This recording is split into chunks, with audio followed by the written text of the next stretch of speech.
Bismillahirrahmanirrahim.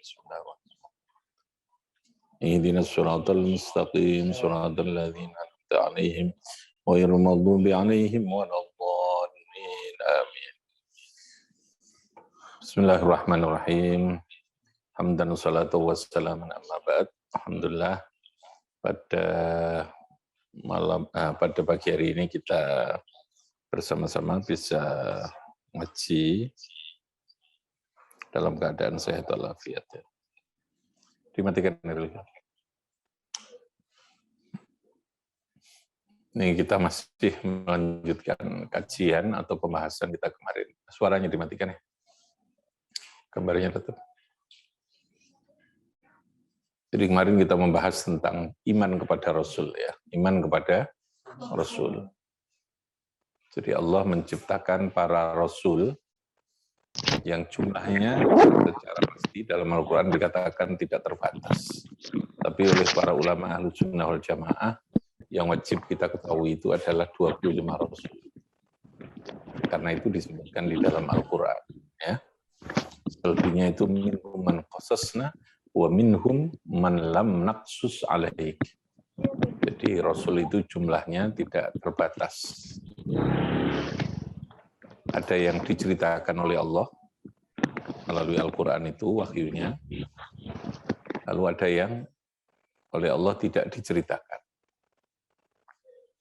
Tapi kita harus meyakini bahwa Nabi Muhammad itu adalah Rasul terakhir. Setelahnya Nabi Muhammad, maka tidak lagi ada Rasul. Artinya wahyu itu berarti berakhirnya dengan wafatnya Kanjeng Nabi Muhammad. Sehingga setelah Nabi Muhammad wafat, yang ada adalah para ulama. Mulai dari zaman para sahabat, orang-orang yang alim ulama itu. Ketika generasi pertama namanya sahabat, generasi kedua tabi'in, itu semua oleh Nabi disebut dengan ulama. Al-ulama warasatul anbiya. Ulama itu orang yang secara khusus oleh Kanjeng Nabi itu disebutkan orang-orang yang punya kedalaman dalam bidang ilmu pengetahuan agama. Itu yang lalu melanjutkan untuk menjabarkan, memberikan pemahaman terkait dengan apa yang sudah diterima oleh Kanjeng Nabi itu. Jadi kalau Rasulnya sudah tidak ada, karena semuanya sudah sempurna dengan adanya wahyu yang berupa Al-Quran, yang lalu dijabarkan, disempurnakan oleh Kanjeng Nabi dalam bentuk hadis. Nah, setelahnya Nabi wafat, sudah tidak ada lagi yang namanya wahyu. Tapi kalau sebelum Nabi diutus dulu, Rasul itu banyak. Ada yang disebutkan dalam Al-Quran, ada yang tidak. Sehingga kemungkinan orang dapat wahyu yang bisa jadi orang itu dipilih oleh Allah sebagai Rasul tanpa diketahui atau tidak disebutkan oleh Allah itu sangat mungkin ada. Gitu ya. Tapi ketika Nabi Muhammad sudah tidak ada, sudah wafat, maka tidak mungkin ada wahyu itu. Tidak mungkin ada lagi wahyu yang diturunkan. Ya, kalau ada orang ngaku dapat wahyu itu bukan wahyu yang sesungguhnya. Bisa jadi wahyu itu ya nama orang atau wahyu itu nama jajan gitu ya. Tapi wahyu yang sesungguhnya hanya diberikan kepada para rasul. Nah, selain rasul seperti para ulama tidak dapat wahyu. Tapi kemungkinan diberikan ilham. Ilham itu artinya kemampuan atau kekuatan yang bersifat ruhaniyah untuk memahami terhadap sesuatu yang bisa jadi orang lain tidak paham, itu ada, itu tetap ada ilham itu. Falhamaha fujuraha wa taqwa. Tapi potensi ilham itu dua kemungkinan tadi ini, bisa fujur, orang itu bisa diberikan ilham oleh Allah. Ilham itu semacam inspirasi. Inspirasi yang diberikan oleh Allah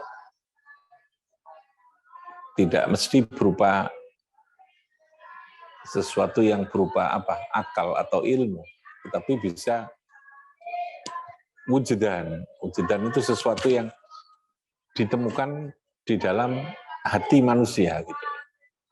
Ilham. Bisa melalui mimpi, bisa melalui petunjuk yang diberikan Allah. Nah, itu potensinya dua kemungkinan ya. Bisa benar, bisa jadi itu bukan ilham yang sesungguhnya minallah, tapi bisa minasyaitan. Makanya ada falhamaha fujuraha wa taqwa. Sehingga tidak bisa dibuat hujah. Yang bisa dibuat hujah itu wahyu, karena dipastikan wahyu itu pasti benarnya. Nabi itu pasti benarnya, karena Nabi itu kemarin punya sifat apa? Siddiq, amanah, tabligh, dan oton. Sifat-sifat dan kualitas kemanusiaan Nabi itu yang memberikan jaminan terhadap kebenaran dari sebuah wahyu yang diterima. Nabi tidak mungkin bohong, Nabi tidak mungkin khianat, Nabi itu tidak mungkin lupa karena Nabi punya kecerdasan, Nabi itu tidak mungkin menyembunyikan karena Nabi harus menyampaikan, Rasul itu harus menyampaikan. Bedanya kemarin kalau Nabi itu untuk dirinya, kalau Rasul itu harus punya kemampuan untuk tabligh, menyampaikan. Sehingga Rasul Kanjeng Nabi Muhammad itu oleh Allah diberikan kelebihan karena punya tugas untuk menyampaikan wahyu.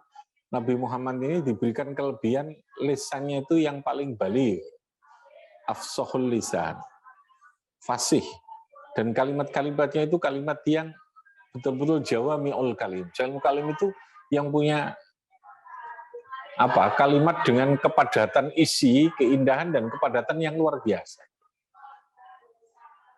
Nah, itu kelebihan yang Allah berikan kepada Nabi Muhammad. Sehingga ketika Nabi menyampaikan sesuatu, hampir orang itu wa inna minal bayani la sikhran, penjelasan Nabi itu bagaikan sihir.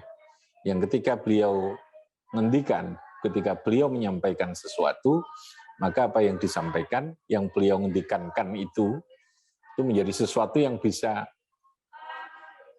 mensihir kepada orang yang mendengarkan. Sampai koyo ngono itu ya.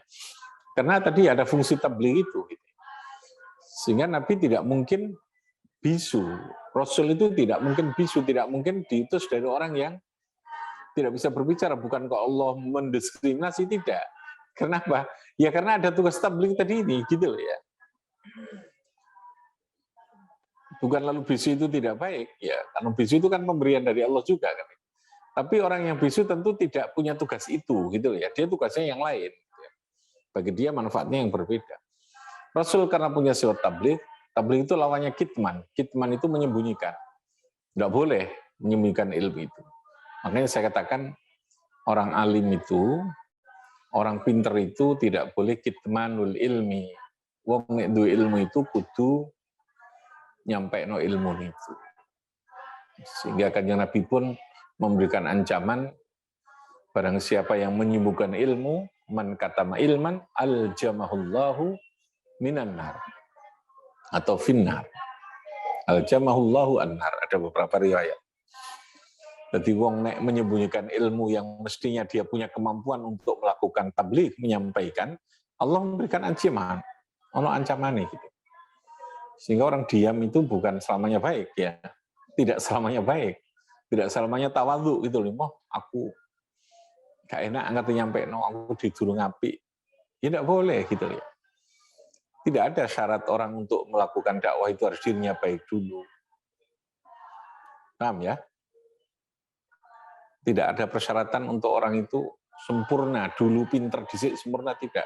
Lakukan sesuatu itu, maka bisa jadi diri kita yang tidak baik itu akan dapat berkahnya karena menyampaikan ilmu itu lalu jadi baik, gitu loh. Itu namanya barokah, gitu loh. Bisa jadi dengan menyampaikan itu kita akan bisa dapat barokah menyampaikan ilmu itu lalu sing asali awake durung pantes dadi pantes. Sing durung apik lalu kemudian apa? Menjadi baik. Makanya tidak boleh orang lalu kemudian menunggu dirinya baik dengan alasan durung sempurna itu. Karena orang tidak mungkin sempurna. Orang itu pasti ada kekurangan, ada kelebihan, dan tidak mungkin menguasai semuanya. Wong iso maca kitab takrib, di atasnya takrib masih ada lagi, di atasnya kitab ini ada lagi terus gitu. Makanya Nabi menyampaikan sederhananya, sampaikan walau ayatan, itu artinya minimal gitu ya. Tidak ada batas Anda untuk jadi guru itu harus jadi apa. Guru itu menyampaikan sesuatu kebaikan. Itulah Nabi oleh Allah, Rasul oleh Allah itu punya tugas tabligh tadi. Sehingga kita tidak boleh karena takut riya atau takut apa lalu tidak menyampaikan sesuatu ilmu. Ya, ilmu itu tidak harus dalam bentuk rumusan ilmu pengetahuan, tidak. Anda punya ilmu terkait dengan kemampuan manajerial, kemampuan mengelola sesuatu, ya, keterampilan sesuatu yang itu ternyata punya nilai manfaat untuk supaya iso ditiru wong liya, menyampaikan itu silahkan. Sementing hatimu tidak karena kesombongan, tidak karena merasa hebat dengan itu. Gitu. Tapi ketika kita berpikir bahwa itu ingin berbagi, supaya wong liya juga iso ikut punya contoh gitu, paling tidak itu manfaat kanggo wong liya, ya enggak apa-apa, itu sampaikan. Gitu. Nah itu maksudnya begitu. Jadi makanya yang penting diri kita itu jadi orang yang baik dulu. Baik itu ukurannya adalah kita senantiasa apa yang kita lakukan itu karena Allah. Sudah, apapun yang kita lakukan itu pasti menjadi kebaikan. Maksudnya begitu ya. Nah, Nabi itu, Rasul itu oleh Allah dipilih dengan kualitas kemanusiaan yang tadi basyar, tapi apa? Lakal basyar. Kenapa harus kualifikasi manusia yang penuh? Karena Nabi punya tugas besar. Tugas besar itu menyampaikan risalah. Harus ada trust, ada kepercayaan. Nabi harus punya kecerdasan fatonah, karena Nabi tidak boleh lupa. Menerima wahyu kemudian menyampaikan lali, malaikatnya kan jadi repot. Kan tidak mesti malaikat dianukan gitu ya. Makanya Nabi terkadang ketika diberi wahyu itu kepingin yang disampaikan gitu. Lalu Allah menegurnya kan dalam Quran itu. La ta'jal bihi lisanaka, li ta'jal bihi ya. Wa idza qara'tal Quran, apa itu? Li ta'jal bihi apa itu? Jadi kamu kalau itu jangan segera, jangan terlalu tergesa-gesa, li ta'jal bihi. Menyegerakan dengan apa yang kamu terima dari Allah itu. Sampai begitu gitu ya. Tapi Nabi itu dijamin oleh Allah, ada fatonah itu. Kecerdasan khusus. Karena bayangkan menyampaikan wahyu, kemampuan memahami kehidupan ini, kalau tidak orang punya kecerdasan kan tidak bisa. Cerdas itu dalam segi kemampuan materi, kontennya juga luar biasa, punya kemampuan keilmuannya. Yang kedua, cerdas dalam metodologi menyampaikan. Punya kemampuan untuk memahami dan memilih cara yang terbaik, piye nyampaikan sebuah dakwah itu penting, gitu ya. Makanya namanya orang juga tabligh. Tabligh itu kan tidak hanya dituntut punya kemampuan secara ilmu, itu pasti ya, secara keilmuan itu pasti karena akan menyampaikan sesuatu itu. Tapi di samping itu kan harus punya cara gitu ya, punya cara supaya orang itu lebih gampang untuk menerima dari itu, dan Allah memberikan itu semua kepada para rasul. Sehingga rasul itu mustahil kitmanul ilmi, kitmanul wahyi itu tidak mungkin. Rasul itu tidak mungkin dia tidak punya kecerdasan, lupa, itu tidak mungkin. Karena harus menyampaikan kepada apa yang disampaikan. Yang kedua, Rasul itu manusia yang kita yakini. Rasul itu bukan Tuhan, bukan anak Tuhan juga. Seringkali orang salah persepsi karena dia memahaminya seakan-akan sesuatu yang tidak biasa terjadi itu lalu kemudian itu menjadi sesuatu yang berbau dengan ada bagian dari Tuhan. Ya contoh Nabi Isa itu kan. Nabi Isa itu hanya karena lahir tanpa seorang ayah, lalu kemudian orang mensalah dugakan, namanya tawahum, sebagai anak Tuhan. Makanya sekali lagi, orang pintar itu seharusnya jangan terlalu banyak punya kesakralan yang didemonstrasikan, gitu ya. Itu berbahaya. Ya. Terlalu banyak mendemonstrasikan kekeramatan, ya apa istilahnya. Itu bahaya itu ya. Padahal kekeramatan itu sebenarnya karena tidak biasa saja terjadi. Gitu? Sesuatu yang tidak biasa bagi Tuhan kan sama saja. Orang bisa berjalan di atas air. Mungkin itu. Kalau Allah menghendaki bisa saja. Tapi kan itu akan mengganggu terhadap sistem sunnatullah yang kemarin saya katakan itu. Makanya Nabi itu diberikan mukjizat. Kalau Nabi-Nabi dulu perbedaannya, ini kita berbicara mukjizatnya Nabi dan Rasul ya. Kalau Nabi dulu itu, mukjizatnya itu bersifat instan. Instan, spontan, dan tidak membangun terhadap peradaban atau membangun terhadap kemampuan logika berpikir. Jadi gampangannya mereka ingin hidupnya itu tanpa sebuah proses. Mukjizat itu kan keluar dari adat. Yang adat itu membutuhkan proses. Waja'alna likulli syai'in sababa. Mesti ini wong nek butuh yang namanya beras itu ya kudu nandur sik kan. Kalau dia itu butuh makanan, mestinya kudu masak dulu. Itu ada. Tapi umat dulu itu tidak begitu. Apalagi umatnya Nabi Musa itu suka ngetes Nabi Musa itu gitu. Masa gini? Kita minta makanan yang paling enak, diturunkan oleh Allah langsung dari langit, turun. Al-manna wassalwa itu. Ada burung yang gemuk-gemuk, yang rasanya sangat lezat, ada madu, gitu. Turun. Al-manna wassalwa itu. Mereka tidak perlu lagi menternak, ternak madu yang lalu biasa itu, atau ternak burung, tidak, langsung turun dia burungnya itu. Kan mestinya sunnatullah itu proses tahu orang tuh burung ya kudu ternak burung kan. Dia harus ngingoni, kudu ini kan gitu. Enggak, dia itu. Enggak, saya ingin tahu. Katanya Allah kamu, Tuhan kamu itu hebat. Padahal itu umatnya sendiri. Turun itu al-manna wassalwa. Makanya disebut Bani Israel itu karena identifikasi umatnya Nabi Isa itu terlalu banyak. Cerewetnya luar biasa dan membuli Nabi Isa itu luar biasa. Sampai Nabi Isa itu kan mohon kepada Allah, ya Allah, boyo kami ini berilah umat saya enggak seperti ini. Saya beri satu saja, jangan saya ini jangan dijadikan bahan buli-bulian umat saya gitu. Lalu Allah menjawab sambil guyu, ya kamu jangankan kok kamu hanya sebagai nabi rasul, saya saja sebagai Tuhan yang kuasa gini juga dibuli kok oleh mereka gitu. Juga dibuli oleh mereka gitu. Nah itu manusia. Jadi Tuhan saja dibuli. Kalau kita ini dibuli oleh orang itu jangan terlalu GR ya. Jangan terlalu GR. Tapi ya manusia, seringkali dia berpikir, saya punya gengsi kan, gitu. Nah itulah alasannya. Ya oke lah, kita punya gengsi, punya perasaan, tapi balik nomana gitu ya. Manusia, banyak potongannya macam-macam kan gitu ya. Jadi kalau umat terdahulu, mukjizatnya itu lebih bersifat itu, tidak membangun terhadap sebuah peradaban. Isa diberi tongkat, kan gitu toh. Lalu kemudian disowa, itu kayak macam orang sulapan gitu kan. Seneng gitu. Tapi selesai. Dan itu juga tidak menyadarkan mereka untuk tahu Tuhan. Padahal itu mesti ini janji mereka ketika mereka diberi sesuatu yang mereka minta dalam bentuk yang aneh-aneh itu, yang al-khariqatul ada itu, mereka akan beriman. Tapi nyatanya juga tidak beriman, gitu loh ya. Karena sekali lagi akal mereka tidak dibangun. Yang dibangun adalah perasaan emosi mereka yang spontan, yang tidak tembus kepada akalnya itu. Gitu. Tapi Nabi Muhammad tidak. Kalau Nabi Muhammad, mukjizatnya adalah yang terbesar adalah berupa Al-Quran, yang itu bersifat permanen, maka setelahnya tidak perlu diperlukan lagi adanya wahyu itu. Jadi kenapa Al-Quran itu menjadi terakhir? Karena Al-Quran satu sudah sempurna. Yang kedua, Al-Quran dijamin tidak mungkin terjadi adanya perubahan itu. Yang ketiga, Al-Quran sudah mencakup semua, punya fleksibilitas, punya kemampuan. Al-Quran itu mencakup terhadap seluruh kehidupan, baik yang sekarang, yang akan datang, sampai kepada persoalan-persoalan informasi yang sudah lengkap tentang akhirat. Tinggal kita menjabarkan, menyesuaikan dengan kondisi dan keadaan.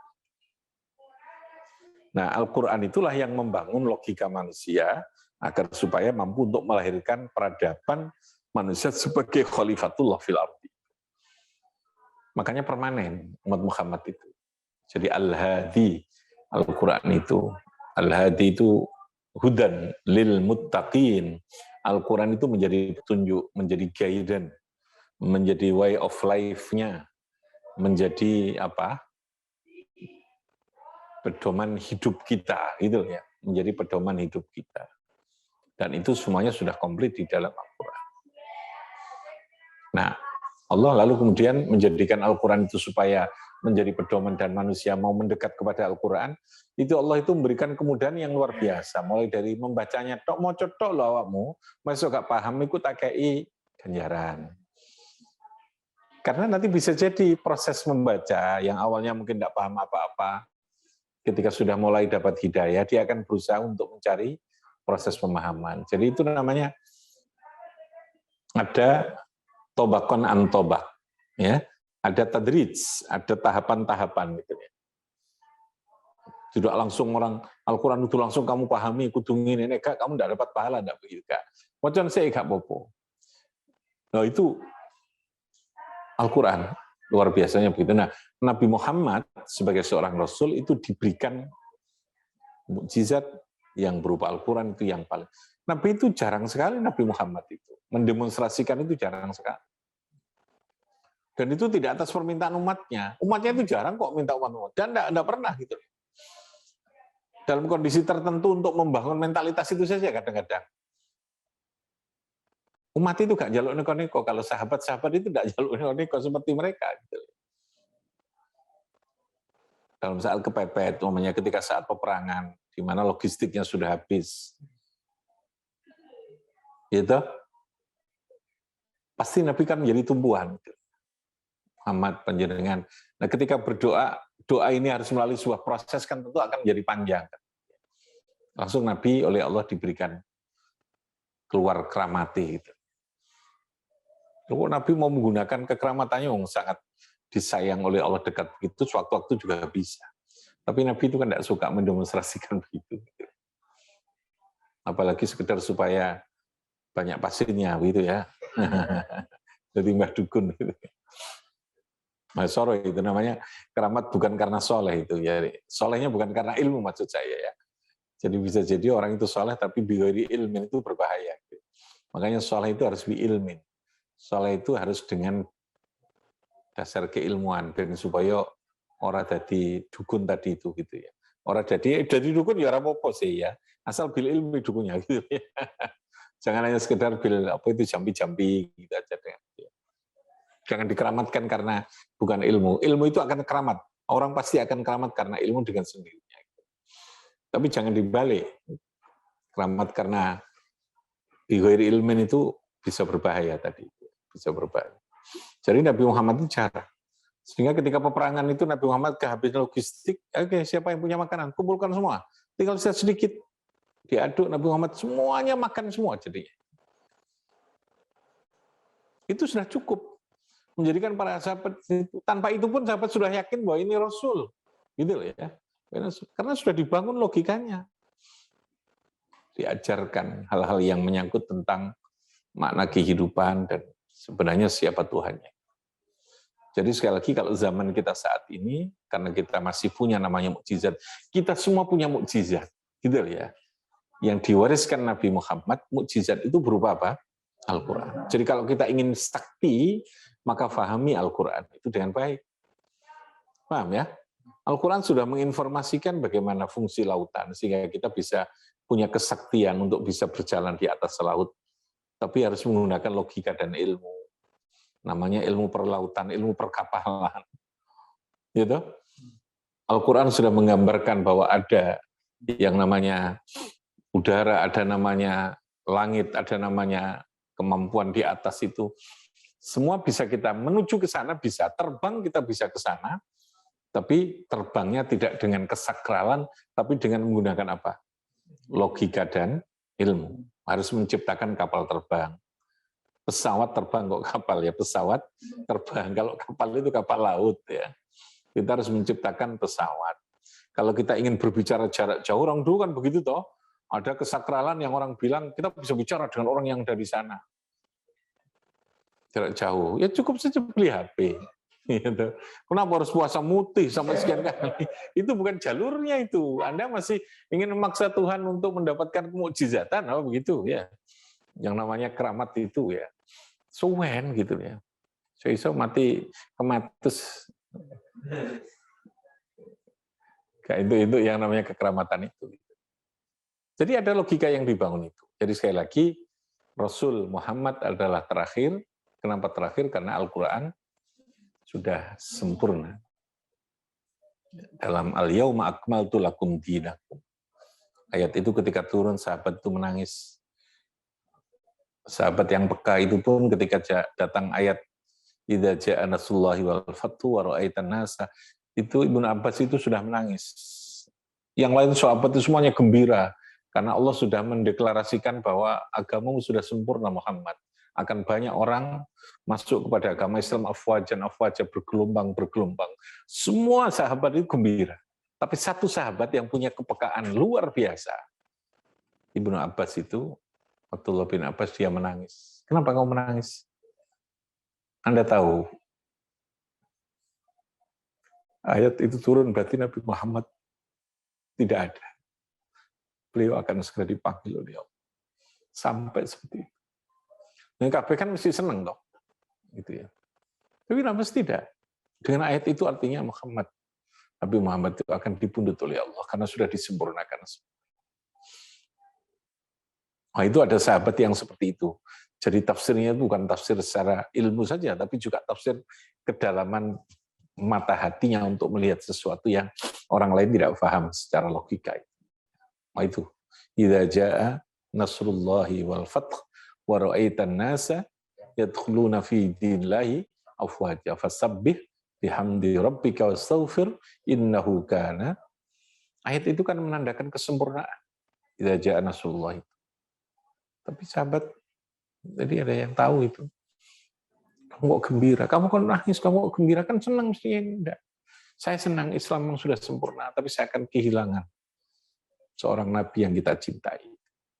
Nah, itu satu gambaran. Betapa sahabat ada yang diberikan kepekaan seperti itu oleh Allah itu untuk memahami terhadap sebuah ayat. Oke ya, jadi sekali lagi Allah mengutus Rasul itu bagaimana kemarin hukumnya? Jaizun fi haqqihi. Rasul itu min anfusikum. Min anfusikum. Lalu kemudian Rasul itu bashar. Tetapi apa? La kal bashar. Ada sifat wajib pada Rasul, ada namanya sifat siddi, ada namanya amanah, tabligh, khatonah. Rasul harus cerdas. Kenapa harus cerdas? Karena Rasul punya tugas menyampaikan sesuatu, jadi harus punya kemampuan memahami, lalu menyampaikan, harus tabligh, punya kemampuan berbicara yang sangat bagus. Rasul juga amanat, Rasul tidak mungkin melakukan penyimpangan, pengkhianatan atas apa yang ditugaskan. Lalu Rasul siddiq, tidak mungkin menyampaikan sesuatu yang tidak punya nilai kebenaran, dan punya nilai validitas yang tinggi. Oke ya, saya kira itu terkait dengan Rasul Nabi Muhammad. Intinya Allah punya hak mengutus Rasul. Yang butuh Rasul itu Allah apa manusia? Apakah ketika Allah mengutus Rasul akan mengurangi kekuasaan Allah? Tidak sama sekali. Karena tadi apa? Jaizun fi haqqihi ta'ala. Bahwa mengutus Rasul itu adalah sesuatu yang jaiz fi haqqihi ta'ala. Oke, ada yang bertanya? Yang di luar, yang di sini boleh. Tanya, Pak. Bapak 1 atau Bapak 4 atau wali santri? Ada? Iya, Pak Yai. Tanya, Pak Yai. Dari kisah Nabi Zakaria sama Nabi Yahya, beliau berdua itu Nabi dan juga Rasul, tetapi beliau dibunuh oleh umatnya. Indikatornya ilmu ini harus disampaikan. Ya. Apa? Yang ilmunya apa yang kitman? Indikator kitman, kedua-duanya. Indikator ilmu yang harus disampaikan. Apakah semua ilmu? Oke, ya. Iya. Jadi yang fardu ain, tentu begini ya, mengajarkan itu ada yang bersifat fardu ain, ada yang berupa apa? Fardu kifayah. Ilmu itu kalau Imam Ghazali membagi dua. Ada ilmu yang bersifat fardu ain, ada ilmu yang bersifat fardu kifayah. Nah, dalam konteks ini mungkin ini bisa membantu untuk memahami tadi. Ilmu yang fardu ain, maka wajib kita menyampaikan kepada orang yang membutuhkan atau memerlukan ilmu itu. Dan yang membutuhkan itu kan tentu pasti ada. Itu ya maksudnya. Sehingga proses mengajar itu tidak boleh berhenti. Fardu ain itu ilmu yang bersifat menjadi kewajiban yang melekat pada setiap individu. Tidak bisa diwakili yang lain. Contoh ilmu tentang kewajiban sholat, fardu ain. Ya. Karena setiap orang itu wajib melakukan apa? Sholat. Maka tentu ilmu yang berkaitan dengan persoalan sholat itu, ilmu yang menyangkut tentang sahnya sholat, syaratnya sholat, rukunnya sholat, itu menjadi sebuah keharusan. Minimalnya ilmu yang berkaitan dengan sholat yang harus kita sampaikan adalah ilmu yang berkaitan dengan keabsahan sholat itu. Sahnya sholat itu dilakukan. Apa? Ya al-arkan wa syurutus sholat. Bahwa lalu kemudian dalilnya, bagaimana cara istimbat itu sudah tidak lagi fardu ain, masuk pada wilayah fardu kifayah. Fardu kifayah. Di situ letaknya Allah itu maha bijaksananya di sana. Sehingga Allah mengatakan bahwa masing-masing kita, karena tidak mungkin seperti Nabi tahu segala halnya, dan kita tidak dipandu langsung oleh wahyu, wahyu itu yang mandu ya Al-Quran itu, maka karena keterbatasan kemampuan, masing-masing kita ini diberi tugas fardu kifayah yang berbeda-beda. Kalau fardu ainnya itu sama semua. Semua orang wajib tahu tentang caranya sholat, wajib. Semua orang tahu tentang halal haram. Semua orang harus tahu tentang persoalan zakat. Minimal kewajiban yang menjadikan kita bisa melakukan zakat itu. Meskipun tidak harus mendalami tentang berbagai macam perbedaan pendapat atau detail yang berkaitan dengan zakat. Di sana ada namanya ilmu fardu kifayahnya. Jadi pada tingkat yang paling dasar, MKDU-nya lah gitu ya, materi kuliah dasar umumnya itu bersifat fardu ain. Terus ketika menjadi pilihan, itu sudah masuk pada wilayah apa? Fardu kifayah. Ini tentu akan mengikuti kewajiban tadi ini. Orang tidak akan dikatakan kitman ketika itu masuk pada wilayah ilmu yang bersifat apa? Fardu kifayah. Karena tidak semua orang juga punya kewajiban. Bagi dia menjadi fardu ain yang punya kemampuan untuk menyampaikan apa yang dia tahu. Fardu kifayah. Saya tidak mungkin akan menyampaikan sesuatu yang itu bukan menjadi kemampuan saya gitu kalian. Jadi masing-masing dengan keahliannya itu tetap wajib untuk menyampaikan ilmu itu bagi dia, gitu ya, bagi dia kepada orang yang dia punya kecenderungan, punya kemampuan, punya pilihan untuk mendapatkan ilmu yang bersifat fardu kifayah tadi. Jadi kitmanul ilmi itu dalam konsep ini adalah satu, ketika fardu ain semua orang wajib yang tahu harus menyampaikan kepada yang belum tahu. Yang belum tahu ini siapapun karena pasti harus punya kemampuan, punya pengetahuan tentang itu. Tapi kalau ilmu fardu kifayah, maka kewajiban itu bersifat berbeda-beda satu dengan yang lain. Kapasitas kita apa, kemampuan kita apa, ketika ada orang yang membutuhkan itu untuk kehidupan dia, maka itulah yang menjadikan kita menjadi wajib untuk menyampaikan pada orang yang membutuhkan itu. Karena sesuatu yang menyempurnakan itu akan menjadi wajib ketika menempel pada wajib. Itu kan? Contoh, kita diwajibkan oleh Allah itu sholat. Sholat itu harus menutup aurat. Hukum asal kita membuat baju menjadi tukang jahit, itu hukum asalnya mubah. Mubah itu artinya boleh, siapapun boleh. Tidak bisa jahit juga tidak berdosa. Tapi bagi mereka yang punya kemampuan menjahit, untuk kepentingan orang yang sholat, dia bisa menjadi wajib. Ya, dia bisa menjadi wajib. Bagi dia. Bagi yang lain yang tidak bisa jahit, ya tidak wajib. Gitu. Dia wajib menolong. Karena apa? Karena ini akan menyempurnakan terhadap sesuatu yang berkaitan dengan sebuah kewajiban apa? Menutup aurat. Yang menjadi apa? Syarat sahnya sholat. Makanya sekali lagi, gampang sebenarnya. Dalam dunia pendidikan keilmuan itu dibelah saja menjadi dua tadi. Fardu ain, fardu kifayah. Tuntaskan dulu fardu ainnya. Tuntaskan fardu ain. Kalau saya fardu ain menerjemahkan di sini apa di Aqobah ini? Fardu ainnya itu yang ngaji takrib itu. Ya, ngaji takrib karena orang santri ya takrib itu harus difahami model pondok. Model pondok itu ya kudu ngerti nahwu sorofnya, utawi iku. Karena itu yang paling mendalam dalam sistem kajian keilmuan kitab kuning. Nah, fardu ainnya di situ. Fardu ain itu apa? Harus bisa baca Al-Qur'an dengan baik. Fardu ain. Fardu ain itu semua. Ya. Nah, itu contohnya begitu. Nah, fardu ain ini semua harus tahu. Nah, baru kemudian mereka punya fardu kifayah yang berupa penjurusan, kalau di kita di AIS ini namanya apa? Spesialisasi. Spesialisasinya itu fardu kifayah. Jadi itu punya landasan fikih itu ya. Kita bikin kebijakan itu sono dasari dhisik gitu ya. Tidak latah gitu ya. Karena memang kita meyakini ada perbedaan kecenderungan, ada potensi, ada multiple intelligence, ada begitu banyak kecerdasan yang itu berbeda-beda itu.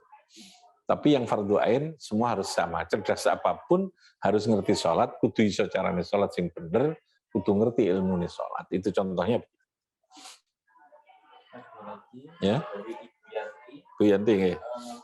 Nabi mempunyai sifat maksum. Apakah itu berarti Nabi atau Rasul tidak pernah melakukan maksiat walaupun hanya sekali? Ya, tidak pernah. Tidak mungkin. Sekalipun tidak pernah. Sekarang bagaimana dengan Nabi Adam? Orang biasanya bertanya Nabi Adam. Nabi Adam ya. Nabi Adam itu harus kita tafsirkan, itu bukan kemaksiatan.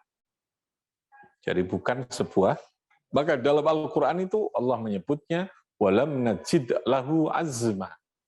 Saya, kata Allah, itu yang menegaskan Allah. Saya tidak melihat Adam itu punya keinginan untuk maksiat. Jadi betul-betul karena ada tekanan, ada godaan, lalu kemudian, dan ketika itu belum berlaku hukum, gitu loh ya. Sehingga tidak ada istilah maksiat, tidak ada istilah bukan maksiat. Bahwa itu bentuknya pelanggaran lalu ada hukuman, bagi Nabi itu kita tafsirkan sesuatu yang meskipun bukan maksiat, bagi seorang Nabi, bagi seorang Rasul yang begitu mulia, maka kesalahan yang meskipun bukan maksiat, bahkan kesalahan yang kecil sekalipun, itu akan menjadi sesuatu yang besar. Kemana wong itu semakin tinggi, kesalahan yang kecil sekalipun, kesalahan itu akan menjadi berita yang besar. Kalau kita ini mencret, meskipun tiap hari mencret, tidak akan jadi berita. Tapi kalau Pak Jokowi yang mencret, jadi berita enggak? Jadi berita. Bukan mencretnya Jokowi itu lalu menjadi sebuah maksiat atau menjadi suatu malapetaka. Tapi bagi kita sama. Maka presiden itu tidak boleh mencret, kan gitu loh. Mestinya tidak boleh mencret. Kalau dia mencret, dia jadi berita besar. Ngeluh saja itu jadi masalah secara politik gitu kan. Presiden ngeluh, mau rakyat itu mah pusing tidak karuan kan gitu loh ya. Ya. Kalau kita ngeluh ya tiap hari, tidak jadi berita. Karena kita bukan orang besar. Maka dalam pepatah Arab itu yusta'adzam shaghir alal kabir. Yusta'adzam itu dianggap besar. Sesuatu yang kecil itu menjadi besar bagi orang yang kabir, yang besar itu.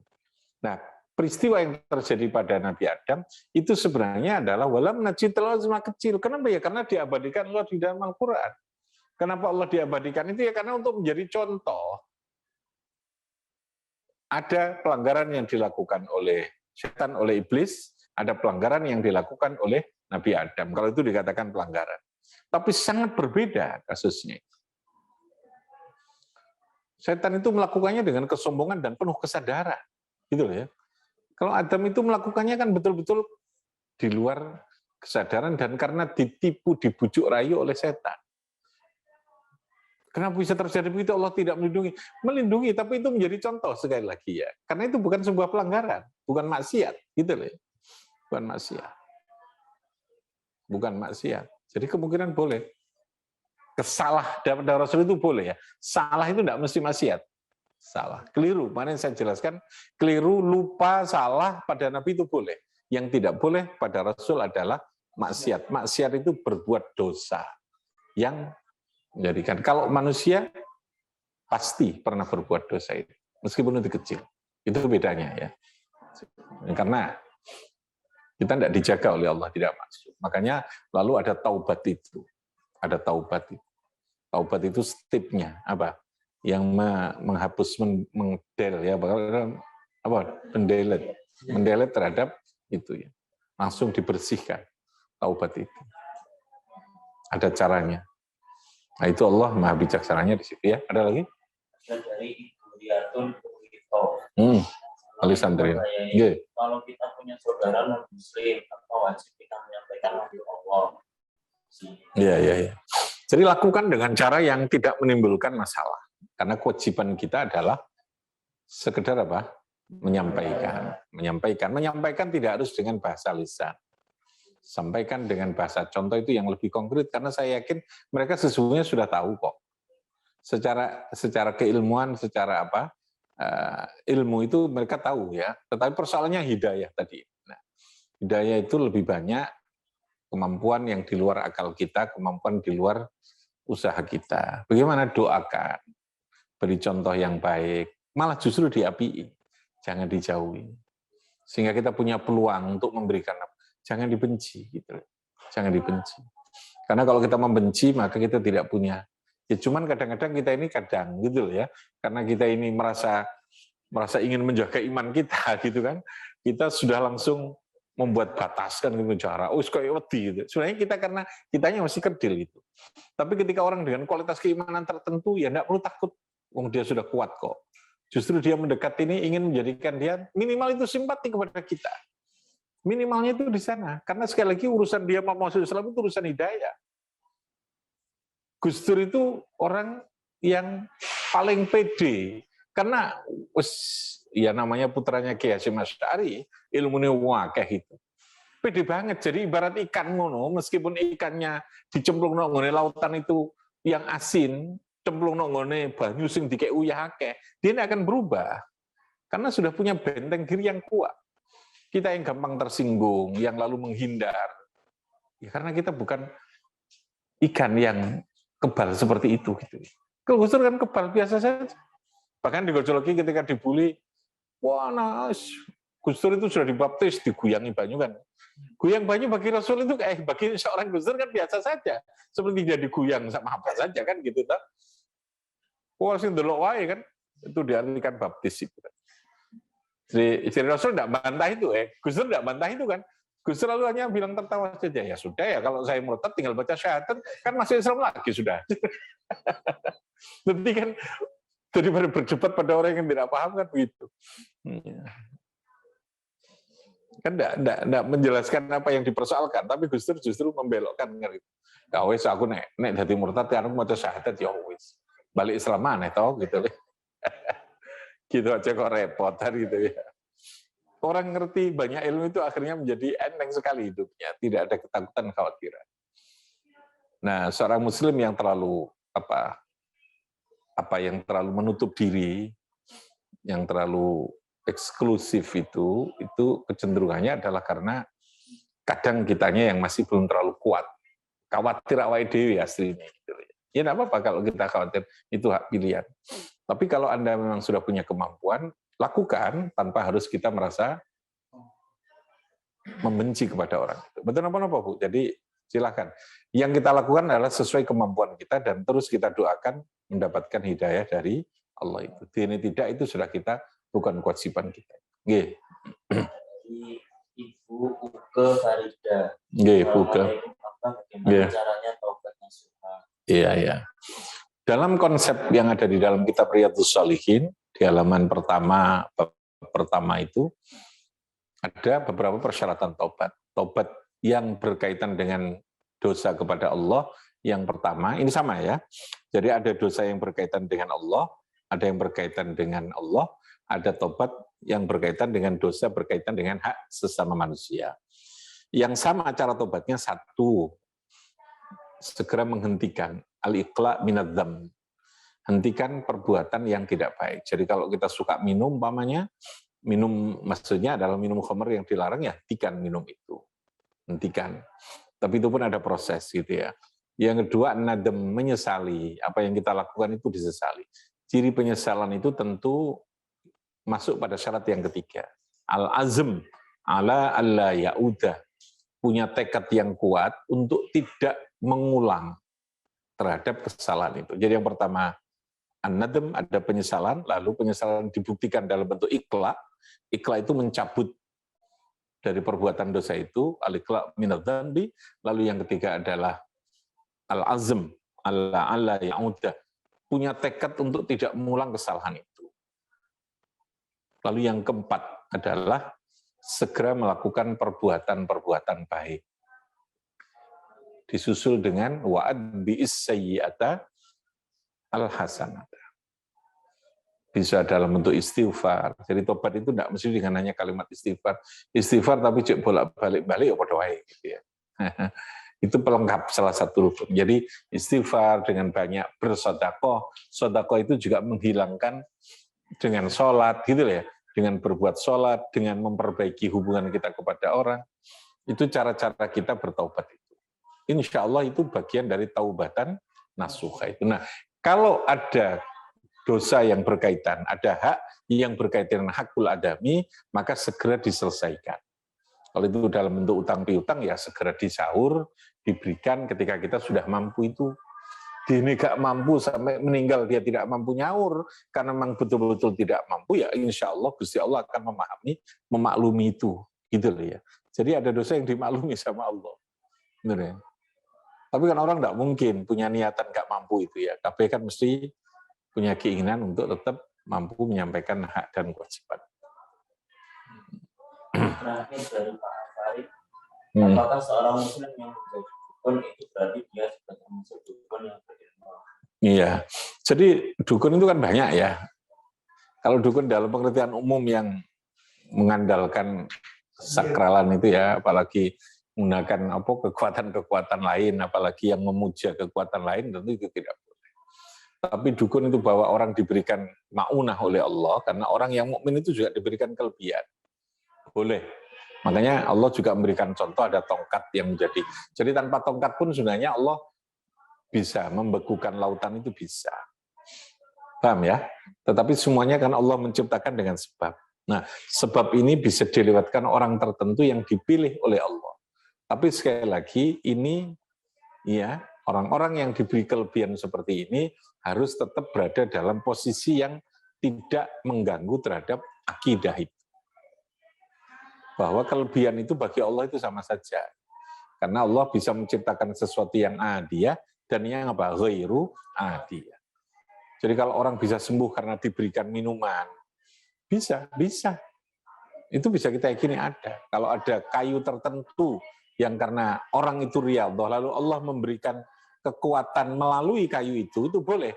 Tapi tetap keyakinan kita bahwa itu diberi kekuatan oleh Allah. Allah yang berikan. Yang tidak boleh kan lalu kemudian mengatakan dianya, gitu loh. Bahwa ini seakan-akan watune sing jadi sakti. Tidak ada waktu itu sakti. Sama, sebenarnya bukan hanya dukun. Ilmu-ilmu psikologi yang baru.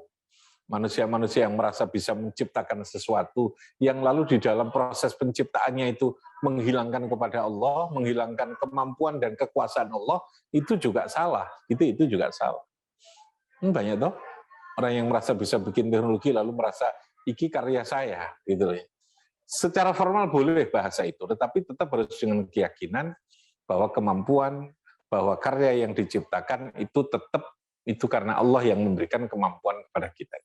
Jangan dilepaskan itu. Makanya kenapa kita diajari segala kebaikan awali dengan Bismillahirrahmanirrahim, menyebut asma Allah supaya tidak terlepas bahwa segala sesuatunya itu ada substansi. Kita hanya sekedar diberi kemampuan, diberi kekuasaan, diberi kekuatan oleh Allah, tapi substansinya yang kuat itu adalah Allah. Itu harus seperti itu. Sehingga kalau seperti itu kan orang tidak sombong kan gitu ya. Dan dia tetap akan merasa harus tunduk dan tadharru kepada Allah Subhanahu wa taala. Jadi bisa, kayaknya ada kiai yang oleh Allah diberikan kelebihan khusus. Nanti tirakat karena wiritannya untuk ini, itu ada khusus memang. Tapi sekali lagi harus diilmoni kayak tadi ini. Jangan sampai seakan-akan yang sakti itu barangnya, yang sakti itu kiainya, yang sakti itu dukunnya, bukan. Dukun itu kan penyebutan bahasa, boleh. Asal gak bujui gitu kan ya. Kalau dukun cabul itu yang gak boleh kan. Wong loro weteng disebul sama mencret, itu namanya dukun gak genah itu ya. Terus, oke. Saya kira begitu, moga-moga manfaat, barokah semuanya, sehat semuanya. Amin ya rabbal alamin. Rabbi fanfa'na bi barakatihim. Wa amitana fi tariqatihim wa mu'afatihim. Allahumma salli ala Muhammad. Assalamualaikum warahmatullahi wabarakatuh. Waalaikumsalam.